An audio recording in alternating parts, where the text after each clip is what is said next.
Hi, good afternoon, everyone. On behalf of Voice of Healthcare and Tata Medical and Diagnostics, I would like to welcome all the attendees and speakers for this webinar that is brought to you by VOH in collaboration with Tata MD. The topic of this webinar is Science of Variance and Challenges in Variance Detection. We have a set of eminent experts here who would be expressing their views on the topic, and leading this interaction would be Dr. V. Ravi. Dr. Ravi is a renowned virologist and head R&D at Tata Medical and Diagnostics. Further to this, I would now like to hand over to Dr. Ravi, who would be leading this conversation. Over to you, sir. Thank you, Devjani, and namaskar, and welcome to all of you.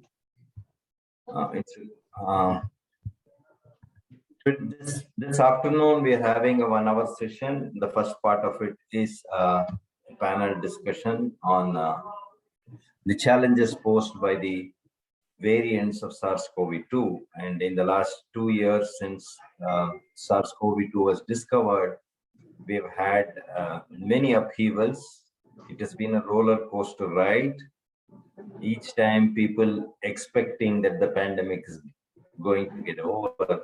And just 4 weeks ago, we had the news that we have another variant which is likely to trigger off a third wave.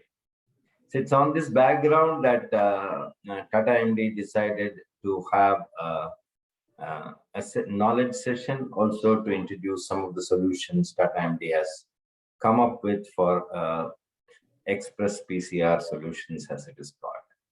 I have with me a very distinguished panel, and I would like to introduce them.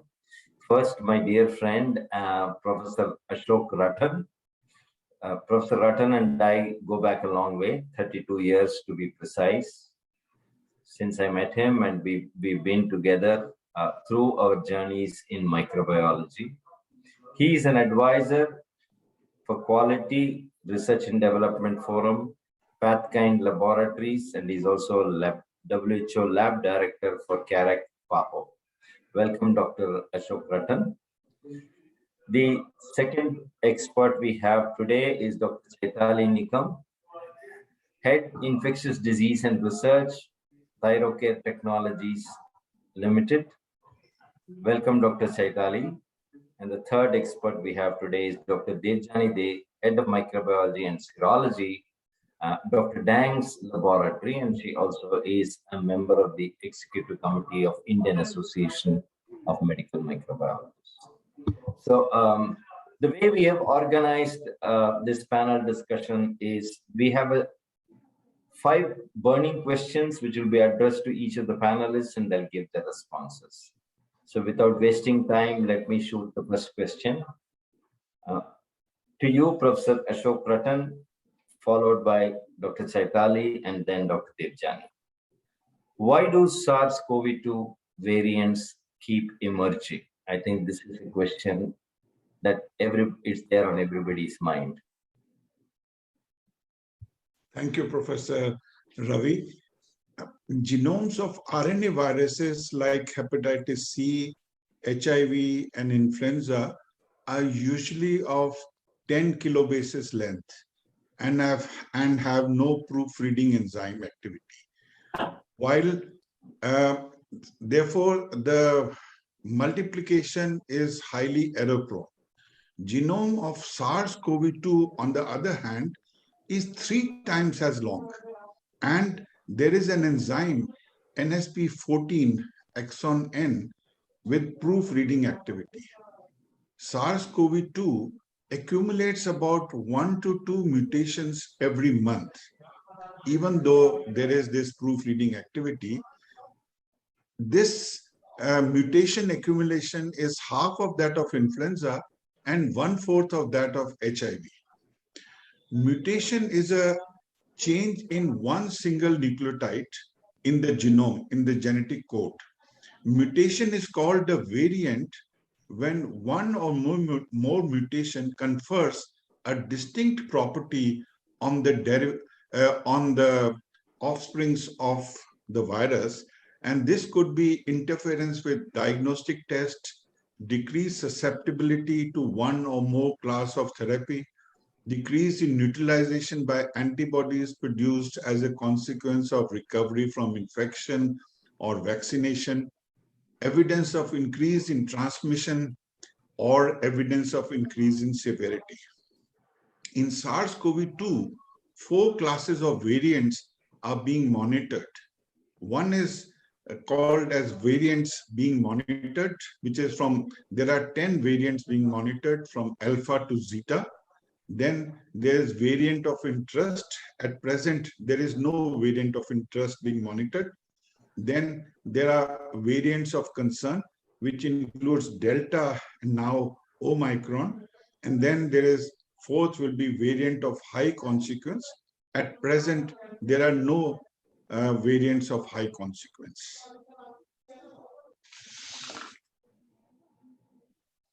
So Thank just you, to Professor add, Ratan. Dr. Chaitali, please. yeah. So just to add up with Dr. Ratan, so basically variants emerged when viruses mutate, and viruses are constantly experience the changes or mutation to their genetic material when they replicate their RNA or genetic makeup when in the host cells. So this is actually a part of pathogen's life cycle and helps it to survive. And most of these are inconsequential, means they may repair get sometimes by their own. So as variant is having one or more mutations, that is differentiated it from other variants of SARS-CoV-2. And as expected, multiple variants of SARS-CoV-2 have been documented globally throughout this pandemic. And this is the reason that it is, gets changes and experience lots of changes in the survival for them. So Thank this you, is from Dr. just addition to Dr. Ratan from my end. Thank you. Dr. Devjani? So this is a very pertinent question, more so today as India sees a surge in Omicron cases to 271 as we speak. And mutation is a mechanism for the virus to evolve in order to have a survival advantage. So mutations not always are consequential, some may be inconsequential, some may be detrimental to the virus itself, but sometimes variants arise. So when they accumulate one or more mutations, variants are then classified, as Dr. Ratan said, into variant under investigation, variant of concern, variant of high consequence, and so on. So to keep the variant classification simple, WHO has given a very simple nomenclature for which which destigmatizes as well as which is easy to use for communication. So that is about variants. And most of our knowledge about RNA viruses comes from influenza virus. Now, influenza virus doesn't have a proofreading mechanism, whereas SARS-CoV-2 does have a proofreading mechanism. So it is seen that the mutation rate is about 4x slower as compared to influenza virus. Thank you, Dr. Devjani. Moving on to the next question that generally people ask in the context of variances. What are the challenges in the rapid detection of SARS-CoV-2 variants? You heard Professor Ratan and others also mention that variants can impact diagnosis. So what are the challenges in the rapid detection? Professor Ashok Ratan, please. The gold standard test which has been used for detection of SARS-CoV-2 is real-time Rtpcr. This has focused on various genes, the N gene, the S gene, the E gene, the RDRP gene, or ORF1ab gene. Some of the tests are single gene and some of them are multiple gene. If the test is that of single gene and the mutation is present in the site where there's binding of the primer, then there'll be silencing, which occurred once in Nelly, that is the alpha gene, that alpha mutation that occurred. There was deletion of position 6970, which was on the spike protein, which was the site for the attachment of the primer for the S gene. So this S gene silencing. Now we are noticing N gene silencing. So whenever there is a mutation, and that is mutation at the site of binding of the primers, there will be changes. And that is why it's been suggested that instead of single gene, we should have multiple genes for detection for virus. Dr. Chetali? Yeah, so as Dr. Ratan rightly mentioned, all the aspect about challenges. So in the line of that, most of the molecular tests for SARS-CoV-2 are designed to detect specific RNA sequence found in the viral genome. However, the SARS-CoV-2 virus mutates regularly, as we discussed just now, in several genetically unique variants, and each with the different RNA sequences that may be found in infected individuals as the pandemic progresses. So since molecular tests took for a specific sequence, it is possible for certain viruses to mutations to affect the performance of certain tests if the mutation is region of the genome targeted by that particular kit. As Dr. Ratan rightly said that there are specific kits for specific regions like Rtpcr, Antigen, and S gene, and the clinical impact of genetic variants on this test sensitivity is largely influenced by the sequence of the variant. So this is the first challenge which I feel. Second one is the design of the test and the prevalence. And third one is the prevalence of the variant in the particular population.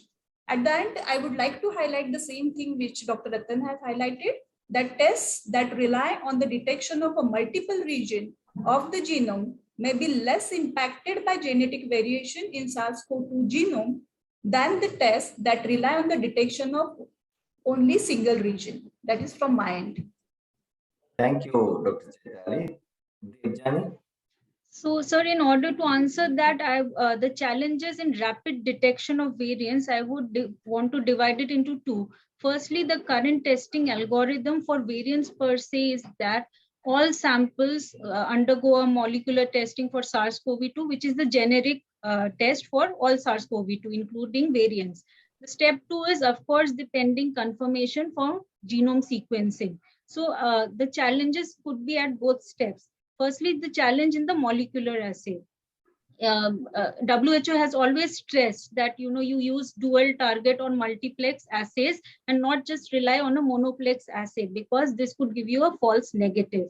And you should be very cautious about false negatives if there are variants in circulation, and especially if the pre-test probability is high. Secondly, coming to genome sequencing, what are the challenges? Because that is the gold standard currently. So it is time consuming, labor intensive, it is expensive. Currently under INSACOG, about 38 centers are doing it, which includes 10 central and 28 regional centers. So the outreach to periphery, to rural areas, it would take time for logistics. And also it is CT value dependent. So samples which have more than 25 CT value would not have a very good sequencing performance. So these are the limitations per se for confirmation of variants currently. Thank you, Devjani. Now moving on to the third question. What are the challenges you have mentioned already? What are the current tests that are used for SARS-CoV-2 detection? Do they detect Omicron variant? Or other way is asking is, do they detect all the variants that one is currently concerned about? Let's say Delta, which is present along with Omicron. So what is your opinion? You already said how variation can impact. So what do you think are the tests currently available? Will they answer? And also a word about probably antigen detection tests, because that is also still being used.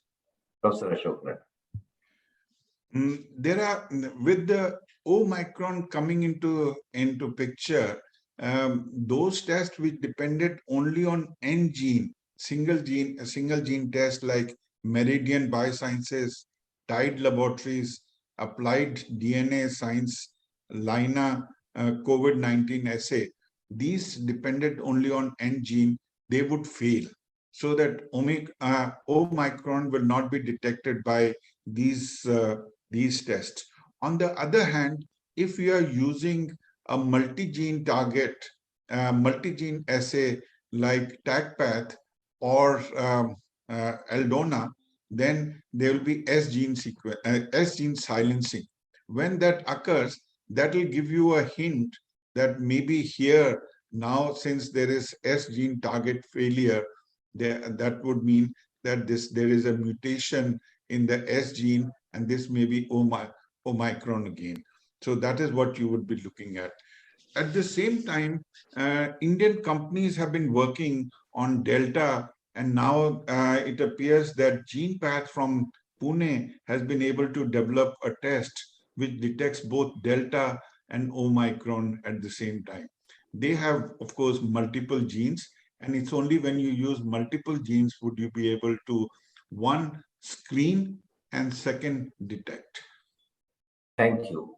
Dr. Chaitali? So currently COVID-19 tests which are in the market and having ICMR approval and all those things. So as Dr. Ratan said that, TagPath from or S-gene dropout cases can give us the hint.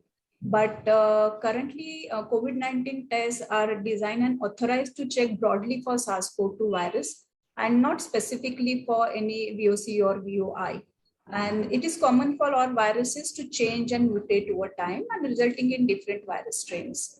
Also, as per literature, which says that there are tests in FDA pipeline for specific detection of a variant. And to be precise, these tests are identified based on initial bioinformatics analysis, which has been done by the bioinformatics platform, which are available online. And these tests are not yet have been evaluated against the Omicron variant or any VOC in the laboratory. So, so far, the tests which are in pipeline are also not authorized to determine the presence or absence of any VOC or VOI for that matter. That's what I think. Thank you. Dr. Devjan? So the impact of a variant on a test would depend on three factors. First is the sequence of the variant. Second is the test design. And third, also the prevalence of the variant. So as we know, the Omicron has gathered so many mutations and so many unique mutations are there on the spike protein itself, almost 26. And so this could have a potential impact. Now, FDA on the 23rd of September has issued fresh guidelines for emergency use authorizations, whereby there have been additional conditions of authorization in response to the continued emergence of variants. So in order to do that, every test developer needs to submit additional data of how the test being developed by the company is compares with the variants, how it what's the test performance. So and as Dr. Ratan has already said, there are 3 kids that have been in a recent FDA communication which have been withheld until the issue is resolved. These are mostly monoplex assays. 2 of them are N-gene based assays, and the other one has 2 targets, but both of them are on the S gene, which has unfortunately undergone the mutation. So, but we don't have any such communication from ICMR regarding our kids. Coming to rapid antigen test, there have been 4 mutations in the N gene, which is the primary target for rapid antigen test. However, it doesn't seem to impact the test, but there could be certain caveats that have to be looked into as further evidence appears. Thank you. Thank you, 3 experts.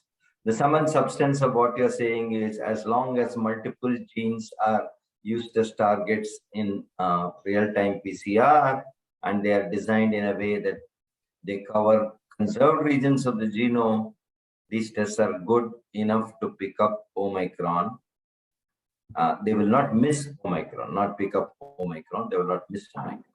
My next question is, there's a lot of buzz in the last few days, ever since the emergence of Omicron, on spike gene target failure, SGTF as an acronym that is being used, which very nicely all of you explained that there will be a dropout of the spike gene, and that can be used as an advantage to suspect Omicron in a sample. So I want a little information on how reliable it is. Is it foolproof evidence? What do you think is the data that is emerging on the spike gene target failure assays? Over. Professor Atam. There is, of course, I think sequencing is the ultimate to identify the variant. The S gene or N gene dropout would only make you suspect and make you aware that something is happening. Recently, Pune-based GenePath has developed a new kit called COVID Delta, which can simultaneously detect Delta and Omicron with 100% sensitivity and specificity. This kit targets multiple virus-specific genes and detects all lineage of Delta and Omicron. There is also ICMR Regional Medical Research Center, Dibrugarh, which has developed a hydrolysis probe-based real-time Rtpcr for detection of Omicron in 2 hours under Dr. Biswajyoti Barkakoti leadership. This kit will be manufactured by GCC Biotech of Calcutta under PPP model. And Dibrugarh was the third lab which could isolate Omicron, and after that they claim that their test is 100% sensitive and 100% specific for detection of Omicron.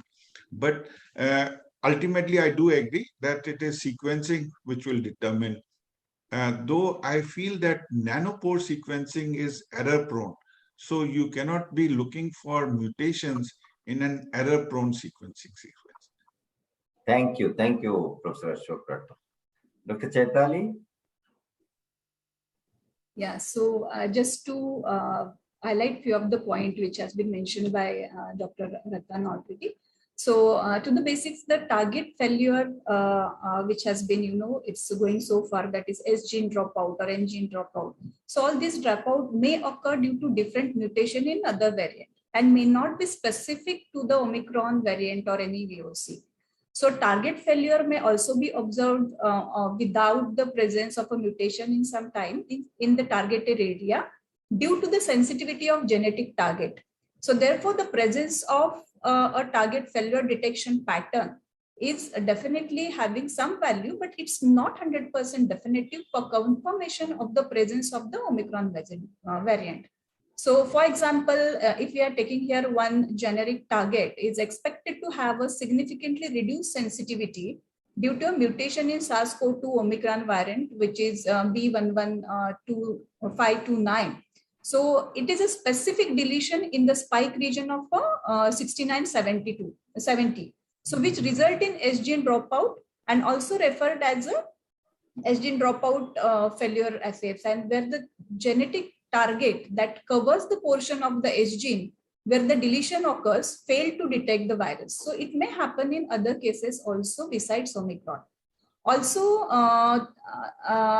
there is a data which says that the N gene and S gene dropout are typically not observed in the Delta variant, which was during our second COVID wave, and specimens with the target failure detection pattern may Omicron variant and should be prioritized for sequencing confirmation. Also, the presence of target failure detection pattern just signalize that sequence should be considered or prioritized for such samples where we can see the S gene dropout, but eventually it may not replace sequencing. That's what I feel. Thank you very much. Dr. Devjani? So, sir, this pattern can be picked up to enhance the surveillance activities. However, it is not foolproof because there is emergence of a lineage, which is BA.2. So here you don't see the SGTF happening because there is the deletion in 6970 position is not there. So you could miss if you just rely on a SGTF assay. So pending sequencing still remains confirmatory. So the caution has to be high. You have to take the travel history, your contact history, everything else into account before you report out any result. So that is the limitation of SGTF assay being used as the only proxy marker. Having said that, SGTF could be used for, especially for at triage at airports, where because there is a lot of burden on international traveler reports who are waiting for their sequencing results. So these assays could kind of allay anxiety and the stress, the burden on sequencing labs per se. Thank you very much. All of you have said very clearly that the S-gene dropout or N-gene dropout assays are good surrogate markers, but they're not confirmatory. So that brings us to the last question in the panel discussion. Sequencing is the only method of confirmation. What are the challenges in sequencing? And do you think there could be alternatives or solutions to these challenges in sequencing? Professor Ashok Ratan? Yes, I think as we agree that sequencing of the S gene will be the best, but maybe multiplex PCR for different regions so that the 1273 base pair that we have to sequence could be done quickly by multiplex PCR and look for any mutations in that might be one way out, so that the results are available in a few hours rather than 4 to 5 days that it's taking. The second one has been a request from most of the private labs that they would also like to participate in sequencing activity, because I think their turnaround time is always faster than. And I remember we had one of our colleagues suffer from Delta variant infection in March, and we did submit a sample, but we still haven't got the report yet. So I guess if you get private players into the act, then it'll be faster, and we will make sure that the report reaches the right person. Thank you. Dr. Chaitani?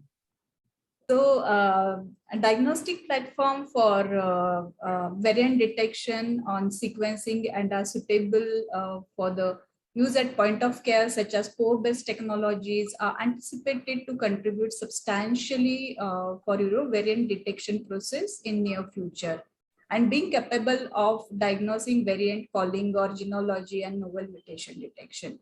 Also, as an alternatively, there are a few Rtpcr based SARS-CoV-2 variant identification panel, which is under research use only, that is RUO, from some of the companies are already in market and in pipeline of WHO or FDA for known variants and mutation. It's very clear that the variants which is already analyzed on the based on the mutations can be tracked by this new Rtpcr based Rtpcr based test, which are coming up in pipeline. But as Dr. Ratan said, definitely only S gene sequencing for partial S gene can be also an alternative to speed up the procedure for genome sequencing than doing whole genome sequencing when we know there is S gene dropout. That's from my answer. Thank you very much. And Dr. Devjani? Most of it has been covered by my co-panelists very well. So variant specific RT-PCR could be the solution to escalate the surveillance activities. Now, there are various assays which are coming up, like the Joint Research Commission, European Joint Research Commission has developed the OMET, which targets specific sequences to the Omicron, and there's no cross-reactivity with other variants. There are Indian kits which are being developed, the MolBio, which they have a kit which is ready to go if the need arises. And the good thing about MolBio, the TrueNat machine is widely available. So there are 4,000 equipments placed across the country, which can ramp up, testing to approximately 4 lakhs per day. So that it is a very good way of scaling up. If we want to detect Omicron, then there is a kit from IIT which they have developed, and they are filing an Indian patent for the same. However, having said that, detect Omicron specific PCRs should only be used as a second line. So the first generic assay should be your SARS-CoV-2 generic PCR, and the variant specific should be the second line. Otherwise, there will be development of a bias and you would miss out the wild types or the other variants.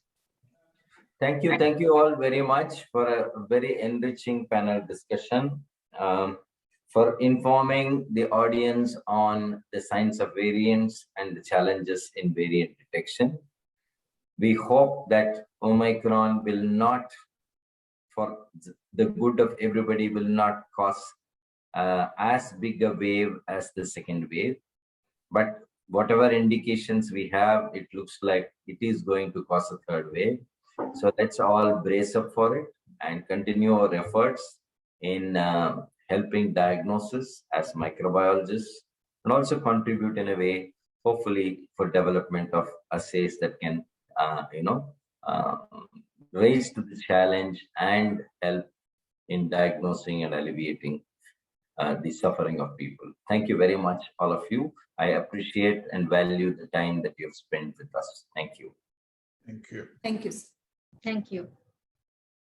Thank you all the panelists for setting up this beautiful panel discussion. We have a few questions in the chat box and the Q&A section. I would now request Sachin to please take up a few questions for our speakers to address. Thank you, Khushbu. Thank you to the panel. So, Dr. Ravi, it seems that there are still a couple of questions on, the S and N dropout. With a specific question from Dr. Kavita, where she is asking that with S dropout and N dropout, if the kit contains only N and S gene, can there be a chance of missing out an Omicron infection? May I request Professor Ratan?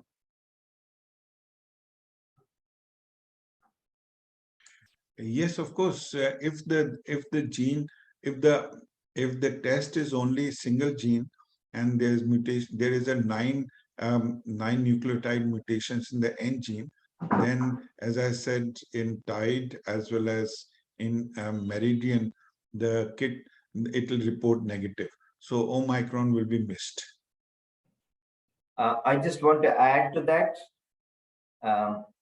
During the second wave, as one of the members of the ICMR expert group, I had suggested to ICMR to collect all the sequences of the kit manufacturers who are producing kits in India and do a bioinformatic exercise and see how many genes are conserved in the conserved region of SARS-CoV that no mutations are reported, just to keep a watch on whether kits are likely to fail. And I must say, ICMR did a wonderful job. There's a huge database available at ICMR.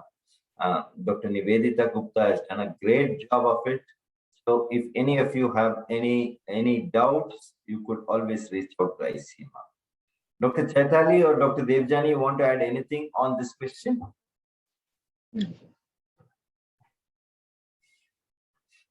Okay. Sachin, next question, Sachin. Yes, I think the second question is, about, from an anonymous attendee.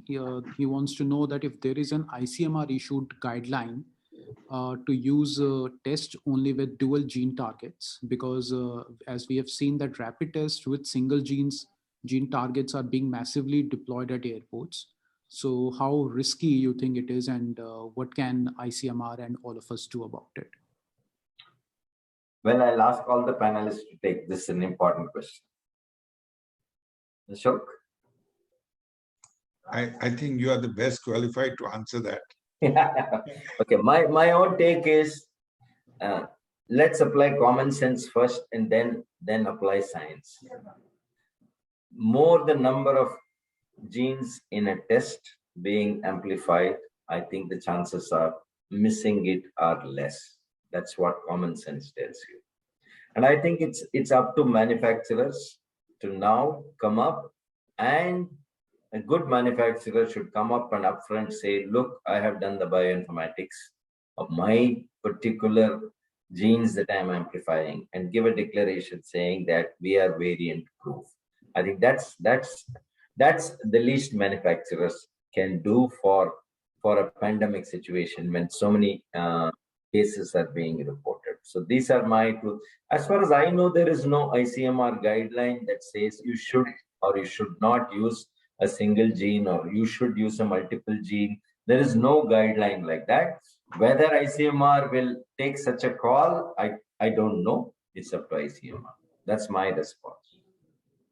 And also, I would like to add this, even though if it's a single gene target, none of the airport, I don't think so, they are testing the kit which is not ICMR approved. So though it's a single gene, double gene or triple gene, all the kits which are used in at airports or in the lab are ICMR approved. That's all. Exactly. Thank you, Dr. Ravi and the panelist. Okay, I think we can take one more question, and it's an important one, I feel. So the question is about, since COVID positive patient need to be quarantined, should genome sequencing be prioritized over diagnosis and treatment? And how will presence or absence of Omicron variant help us in treatment? Dr. Ashok Ratan, Dr. Chaitali and Devjani, I think we've all agreed that yes, since they'll be isolated, especially it will be in the airport, they'll be isolated. So we must do a quick test first to see whether you suspect a variant, and then confirm the variant and keep the person in isolation, in quarantine till that time has come. As far as treatment goes, I'd just like to add, treatment for Omicron is no different from treatment of any other SARS-CoV variant infection, including the parent one.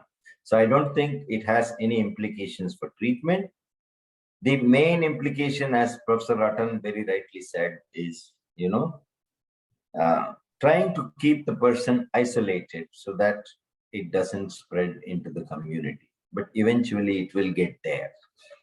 So initially all this hype will be there, but eventually it will get there. Any other responses from? Nothing, I guess it's covered. Thank you very much. Is that the last question, Sachin? Yes, Dr. Ravi. Thank you so much, panelists. My personal thanks and namaskar. Thank you. Value your time and your expert input into the. Thank you very much. Thank you. I hand over to the organ.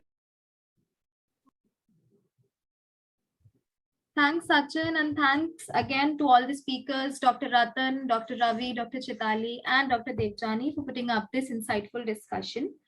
Moving forward to the next section.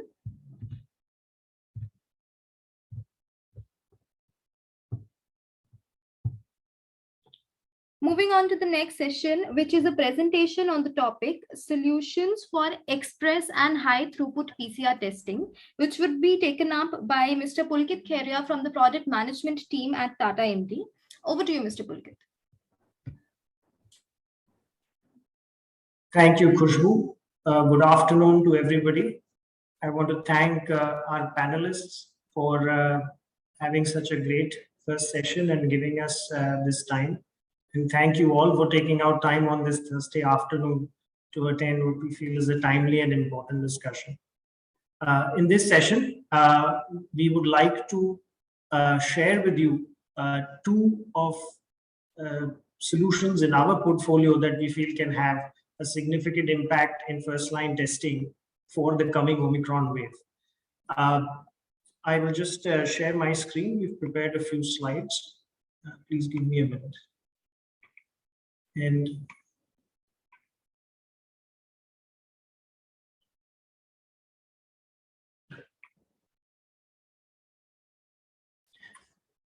before we get into these two solutions, I'd like to take a minute to talk to you about Tata Medical and Diagnostics, or Tata MD as we call it, our company. We are a venture from the Tata Group, which we've all come to so like and admire.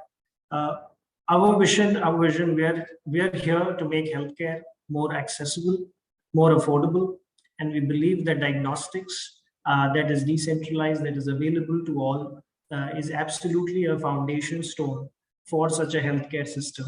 And that is why we have come into existence with the goal to bring diagnostic and medical care solutions and products to the market.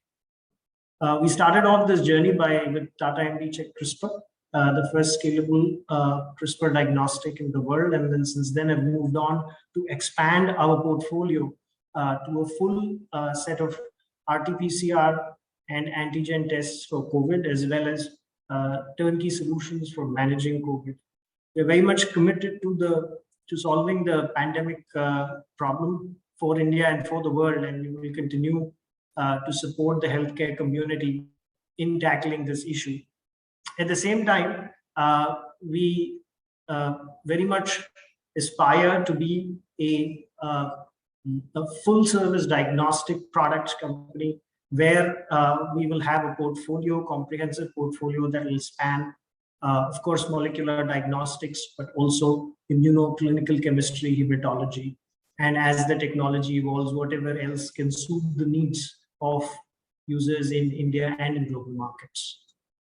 So with that, coming back to the problem at hand, really COVID-19 testing, as we see it, poses some very unique challenges and pressures on the testing systems and the technologies that are deployed. And to meet those challenges, we've come up with two unique solutions. One on the left that you see, Tata MD-Check XF is an extraction-free fast PCR that works with our Express PCR analyzer. It is a specifically designed complete kit plus instrument solution that can help you process 30 samples at one go in as much as 60 minutes. And when we say 60 minutes, it is from sample collection to report generation. The other solution that we would like to talk to you about is our Rtpcr Fast 3-gene kit. This is a kit-only solution that is ideal for existing qPCR setups, where you have existing automated RNA extractors and qPCR machines. This solution can help you significantly cut down the TAT and improve the utilization of your setup. I'd like to take some time to deep dive into the XF solution with Express PCR. As I mentioned, this is a complete solution with an equipment and an extraction-free kit.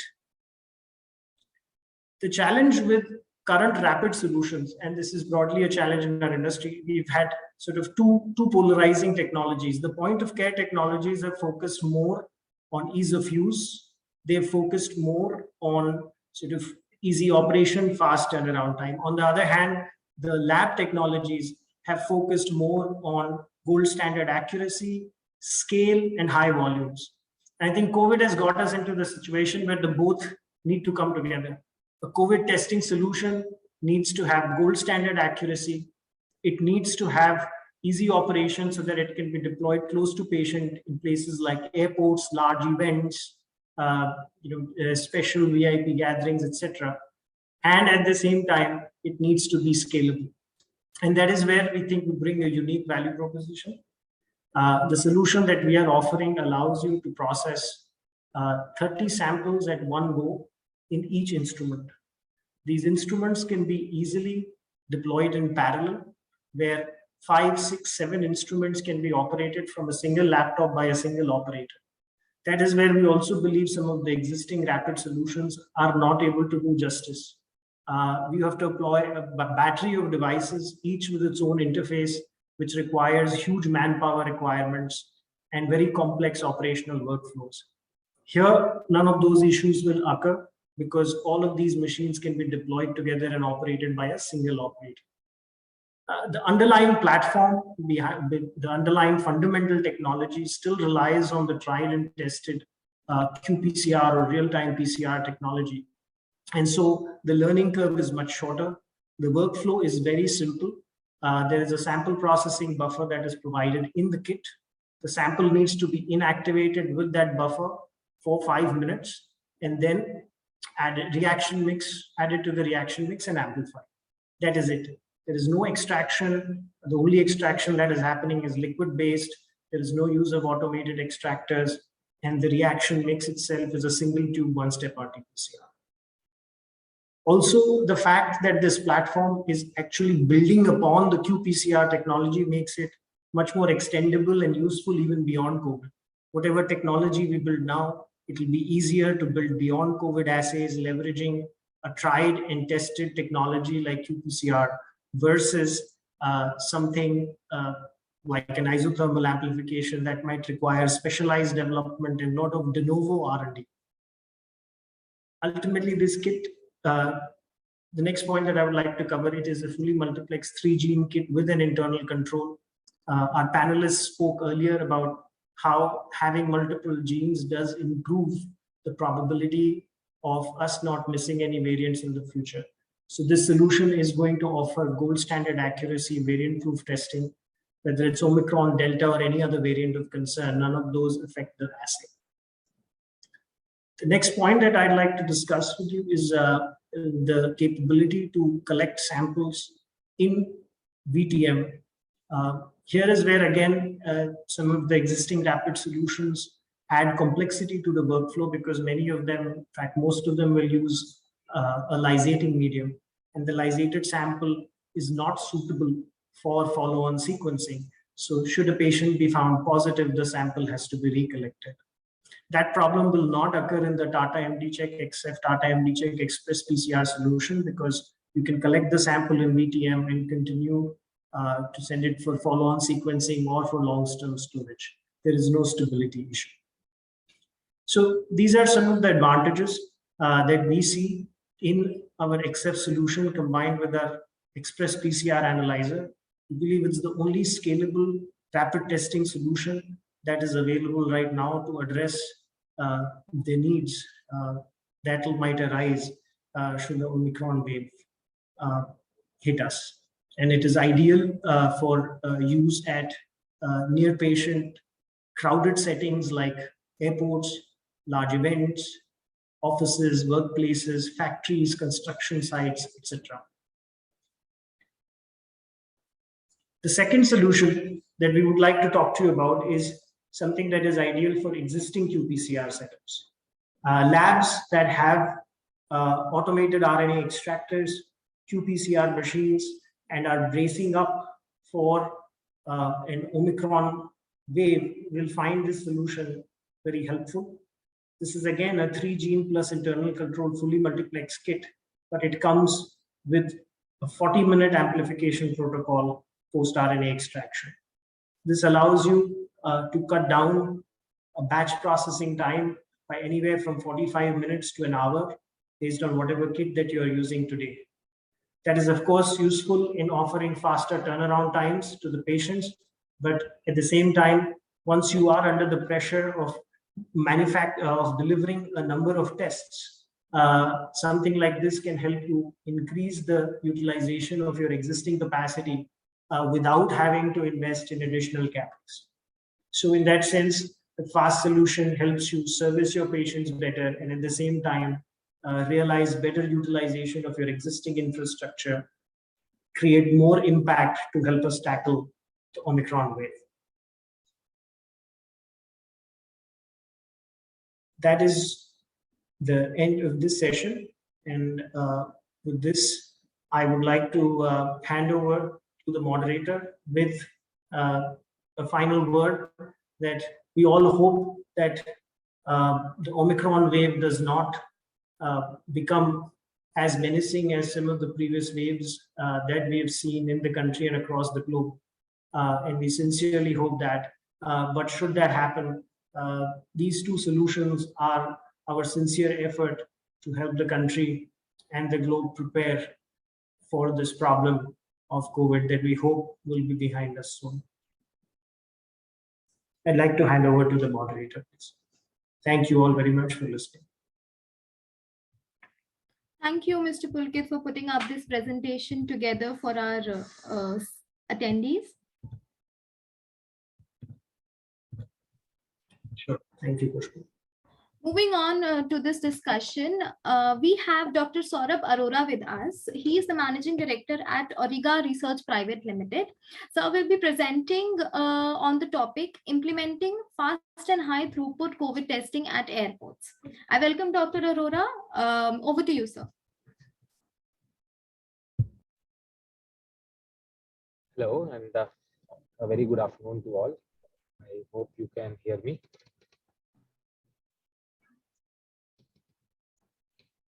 Hello, can you hear me? Yes, we can hear you, Dr. Ravi. Oh, that's great. So, I'm just sharing my presentation.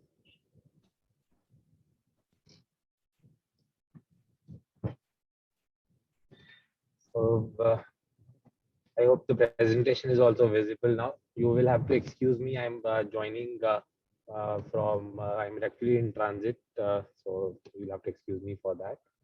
I thought when I was called in to talk about this presentation, I will cover specifically some peculiar challenges that we have in the scenario when we are working at the airport. Overall, for all of us, the entire fraternity, the COVID testing has been a great challenge involving scalability, rapid deployment, learning curve, and new technology and new challenges coming.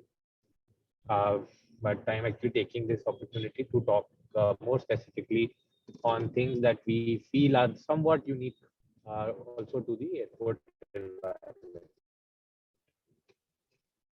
So first and foremost, turnaround time for all of us working in the labs, it has always been the one of the most important measures, right up there with the accuracy and the results being given to be true. But at the airport, there is a difference in that the expectation of turnaround time is talked in terms of minutes, not in terms of hours, and definitely not in days.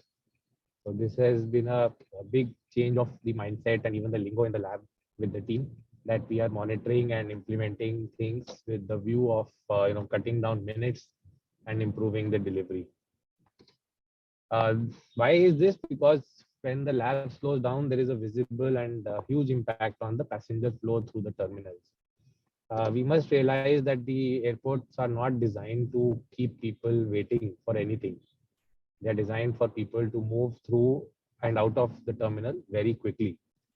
So when we introduce steps where we are forcing people to wait, it can lead to huge crowds and further create risks due to inability to follow the COVID measures which are needed in this current time.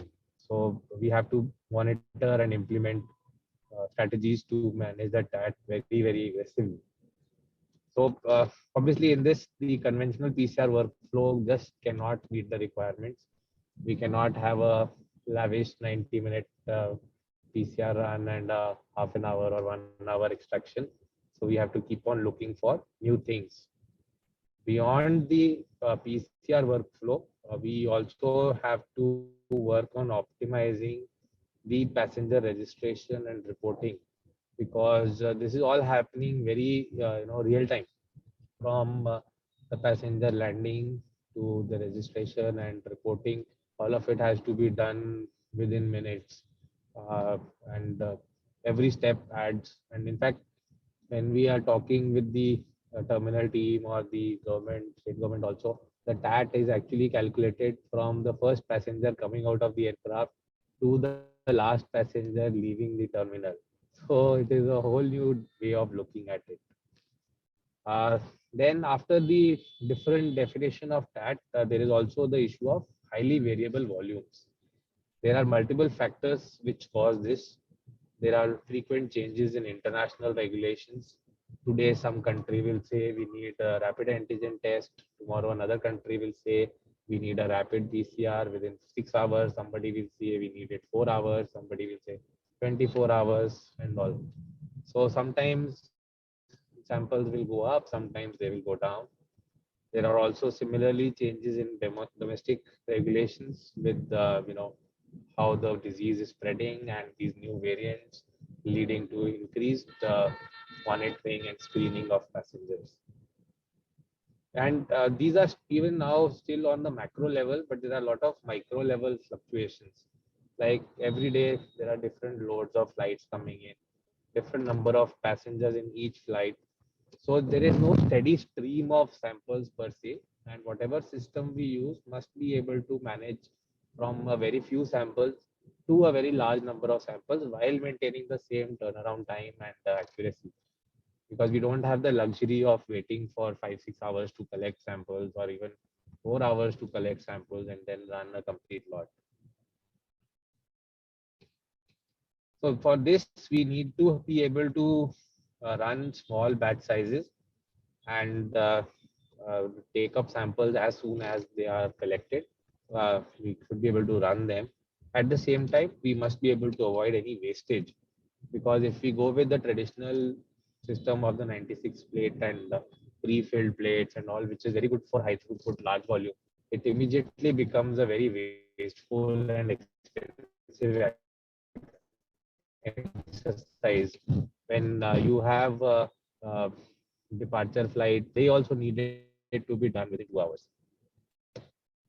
Then because of all these factors put together, it has to be highly scalable almost instantly, because tonight something new will come and tomorrow the new regulation has to be implemented and it can lead to huge chaos.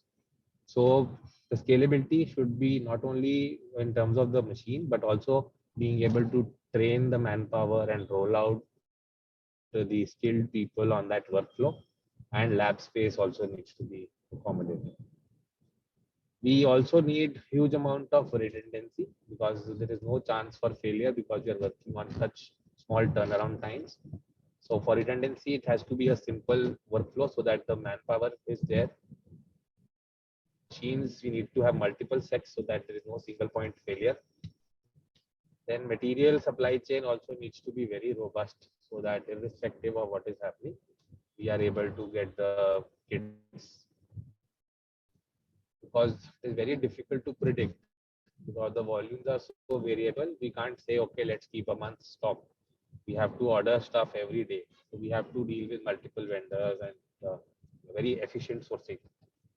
And lastly, again, the redundancy is not limited to the lab, but technology as well. All IT infrastructure being used for interfacing with the passenger needs to be very high availability, so that there is no, like a flight comes, 2 flights come, 600 people registering together. Still, you should not have any failures. So the technology part is equally important. So if I was to talk about my ideal workflow, keeping all the learnings from the last year in mind, so I would love to have small batch sizes, give results very fast with minimum sample handling, and something that needs very less space so that I can scale up. And lastly, must be able to run multiple batches in parallel. So when we were talking to the team at Tata, so we actually identified that yes, it ticks a lot of these points, and we can have a 30 batch, or we can actually even run a single strip in the machine with just 15 samples in there. It is in strips, not in plates. It's a total about 50 minutes of runtime. There is no extraction, so less handling is there. Modular benchtop systems are there, so you can add more in less space.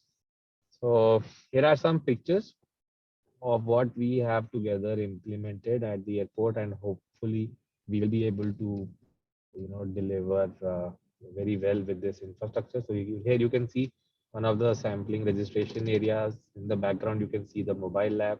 So this is also very important that Tata helped us increasing the lab capacity by providing this prefabricated mobile lab, which immediately added lab capacity for us.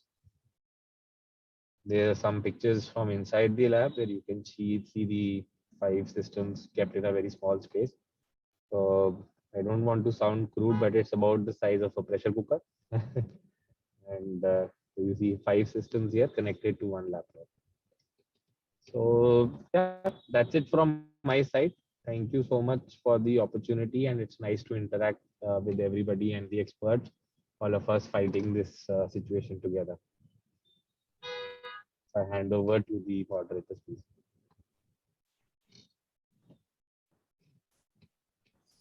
Thank you, Dr. Saurabh. Really appreciate you sharing your insights with us from the real world experience that you've had, and also being so kind to what we've been able to do with Origa. It's just the start of the journey, and we hope together we can make a large impact at the Bangalore airport.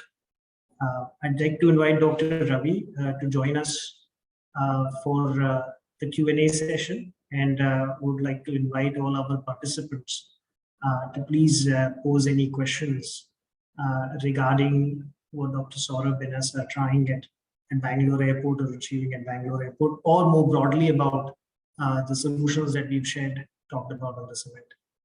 So request the participants to pose questions that they might have.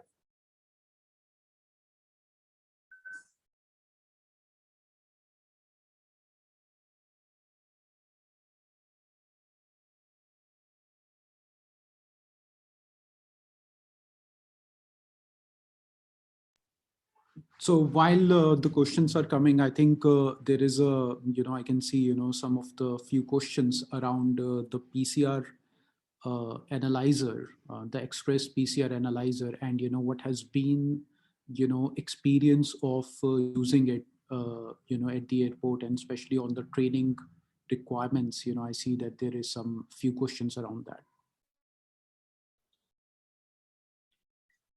Dr. Saurabh, would you like to take that and share the experience of having the Auriga staff trained on the express PCR analyzer from Tata MD?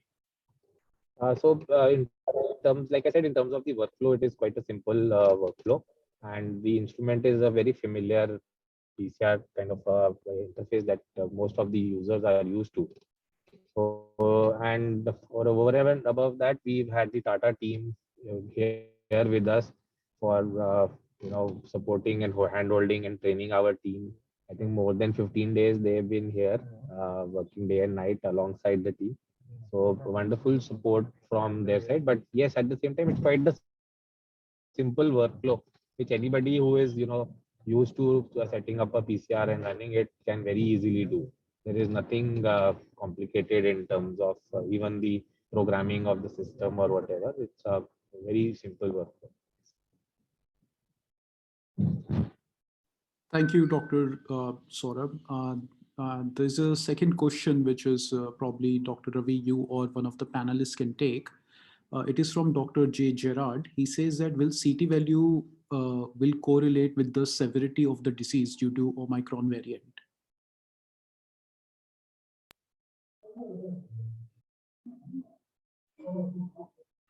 Dr. Ashok Ratan, you want to take that?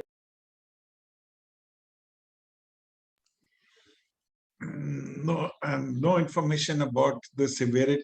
Actually, from all accounts, Omicron seems to be very mild, mild infection.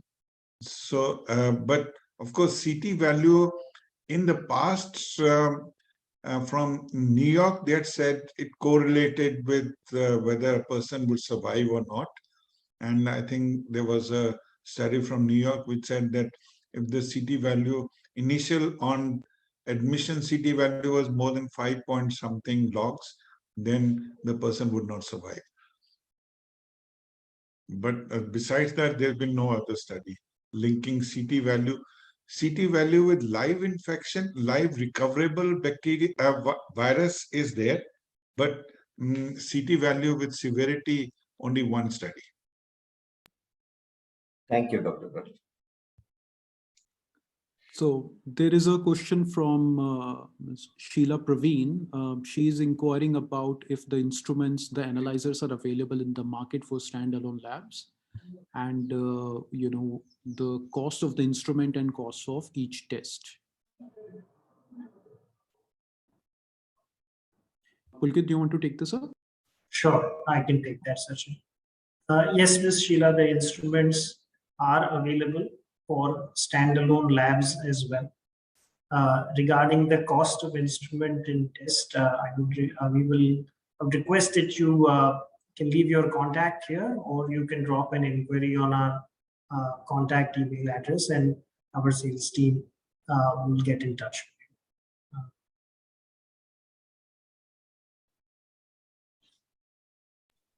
There is a question on what is the in terms of the utility between the Rtpcr Fast 3 gene and the Rtpcr XF. I think, Pulkit, you highlighted it in the presentation, but if you could repeat it for everyone's benefit, it could be very helpful. Sorry, Sachin, could you repeat that? Did you say The XF versus the fast 3G? Correct. Okay, understood. So when we talk about XF, let's talk about it in the context of the full Express PCR solution, which is the analyzer and the kit. That solution is designed specifically for new capacity buildup that can initially tackle the menace of Omicron and then later can be extendable to other use cases. It is an extraction-free solution that comes with a kit that has been specially optimized for this analyzer. So in that sense, it is, for practical purposes, a full solution, a controlled solution, a semi-closed solution. And so that is regarding the Express PCR XF solution. On the other hand, the fast 3G is a kit-only solution. It is an open system and it will work on most widely available 4+ channel qPCR platforms. The 3G fast kit does require RNA extraction. It is not extraction free, so you will need manual or automated RNA extraction methods with that kit. And it is ideal for existing qPCR setups that can reduce the turnaround time and also increase capacity utilization. So, so just to summarize, Express PCR and XF for rapid PCR testing at scale, at airports, at large events, at gatherings by building up new flexible capacity. On the other hand, fast 3G for faster, more efficient testing in existing qPCR setups. Thank you, Pulkit. And I see multiple questions on the cost of the kits and the instrument. So I would request everyone to, send the, the queries, either they can leave it at the chat and we'll get back, or they can send it on inquiry@tatamd.com. I'll put it in the chat window. Dr. Saurabh, there's a question, I think probably you will be the best to answer. There is a query on how long do you think these COVID testing for travel do you see in the foreseeable future? I really wish I could answer that question. Even I don't know, because it would really help us plan and predict. But if you look at the unfortunate situation that is right now, I think maybe at least 2-3 months, and hopefully travel will continue. That is more important. I don't mind if testing continues, but travel must continue, and I hope that situation doesn't come that we have to again shut down travel. So all of us in the testing are happy to be here and support that objective, that we can continue to have travel and make it safer. But nobody can say till when this testing will go. I think the intent of the question is to understand that whether the testing at the airport or travel testing, is it going to be phased out very soon, or is it going to be something that probably is going to be there for at least some time? It is going to be there till I think at least for next 2-3 months, I don't see it stopping. Thank you, Dr. Saurabh. There is a specific question from INR Pandian. He wants to know the gene sequence from MTM sample is also possible, because he's referring to certain articles saying it is possible with MTM and MTM samples as well. So may I request Dr. Ravi or one of the panelists to answer it? Yeah, it is possible. It depends on the quality of the MTM. It has to maintain the integrity of RNA well. So if it is a tested, approved MTM, yes. But the disadvantage with MTM is you cannot culture the virus, because MTMs, as you know, lyse the virus. So if you're looking at culture and sequencing, then VTM is the solution. But yes, MTM can be used. Specimens in MTM can be used for sequencing. Thank you, Dr. Ravi. I think a follow-up question is on whether we can do pooling testing as recommended by ICMR. No, not for international travel. For international travelers, this pooling is not recommended. general guidelines of ICMR for cooling are still valid in the community settings when the prevalence is less than more than 5%, then cooling becomes very cumbersome. Less than 5%, it can be done, but there are many riders to it. I would advise to go to the ICMR website and look up the guidelines for cooling, but certainly not for international travelers. Thank you, Dr. Ravi. I think we have covered majority of the questions, and for specific questions on product, I think I've already posted, an email, that you can refer to. So that will be really helpful. So thank you everyone for participating in it, for all the questions, and now I hand it over to the moderator. Yes, thanks. And with this, we mark the conclusion of this webinar. Thanks again to all the speakers and the attendees for attending this webinar, and also to the speakers who have presented an informative set of presentation. Thank you, everyone. And I think we've concluded the session.